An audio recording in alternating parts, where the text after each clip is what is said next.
Luffy é suede ai aulela mema. Fiel é Deus, aleluia, amém? Hoje eu quero abordar parte de um assunto técnico, psicológico, que é a revolução cerebral, que pode referir-se a dois conceitos da revolução cognitiva pré-histórica que marcou o surgimento de linguagem complexa no humor, sinapse.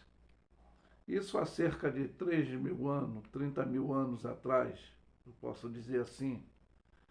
É a revolução neurocientífica moderna no campo indisciplinar que estuda o cérebro por meio de novas tecnologias.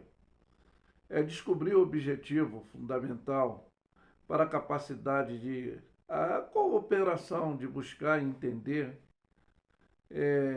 revolução neurocientífica, e foi um movimento indisciplinar que une o psicológico, a antropologia e a linguística, ciência da computação neurocientífica, para estudar a mente e humana dentro desse objetivo, para compreender melhor o nosso funcionamento do cérebro e desenvolver o tratamento para doença neurológica e explorar esse potencial da interferência do cérebro computado. Como é isso? Eu posso afirmar, como neurologista, infectologista espiritual, psicanalista holístico e teólogo, vou afirmar que, por mais avançado estamos tecnologicamente, ficamos ainda vulneráveis psicologicamente. Como é isso? Pois esse zumbilismo reina desde Adão e Eva. E aí eu quero deixar como exemplo o livro de Daniel, capítulo 12, versículo 3 e 4, versículo 9, que faz a referência e nos diz: os sábios, pois, resplandecerão como o resplendor do firmamento, e os que muitos ensinam a justiça refugirão como as estrelas, sempre e eternamente. E tu, Daniel, fecha estas palavras e sela este livro até o fim do tempo. Muitos correrão de uma parte para outra, e a ciência se multiplicará. E disse: vai, Daniel, porque estas palavras estão fechadas e seladas até o tempo do fim. E aí também, no livro de Eclesiastes, eu posso afirmar: o homem mais sábio que tornou-se inteligente e ele foi negligente na sua velhice, mas ele explica que em Eclesiastes 1, versículo 13 a 18, e ele mesmo diz: eu apliquei o meu coração a esquadrinhar e a informar-me com sabedoria de tudo quanto sucede debaixo do céu.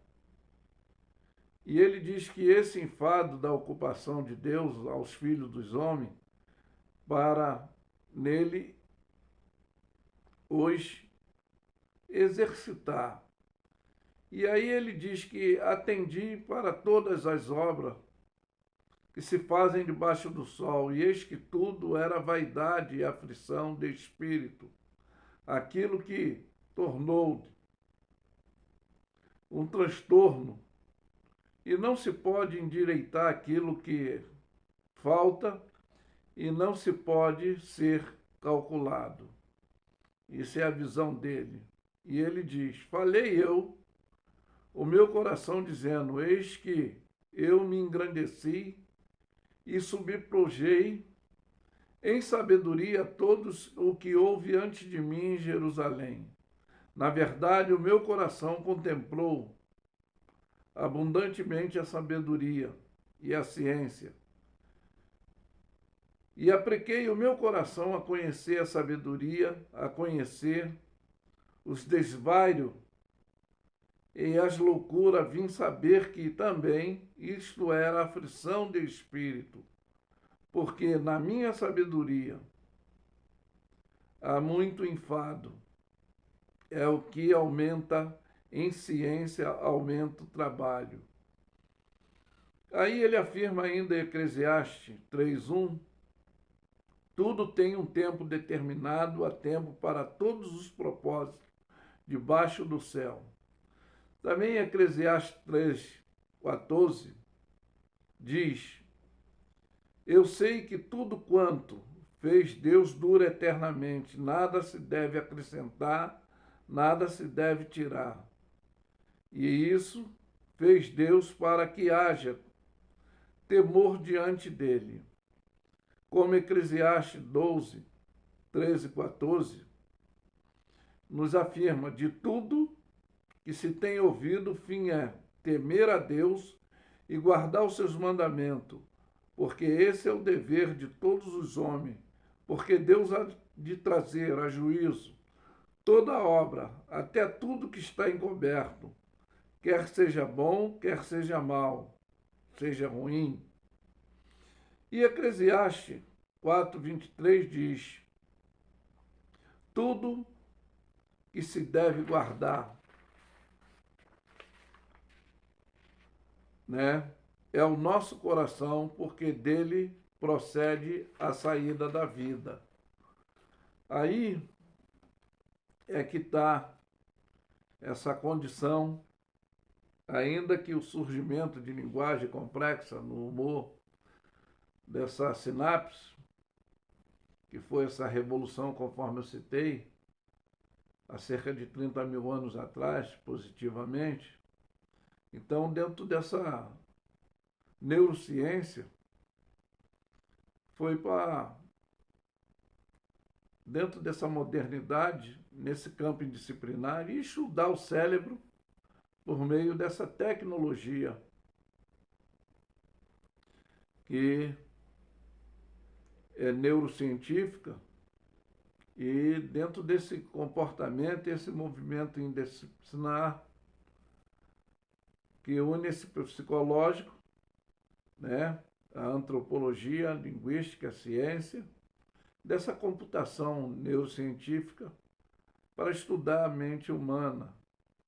E o objetivo é entender o tratamento para a doença e explorar esse potencial dessa interface do cérebro do computado, né?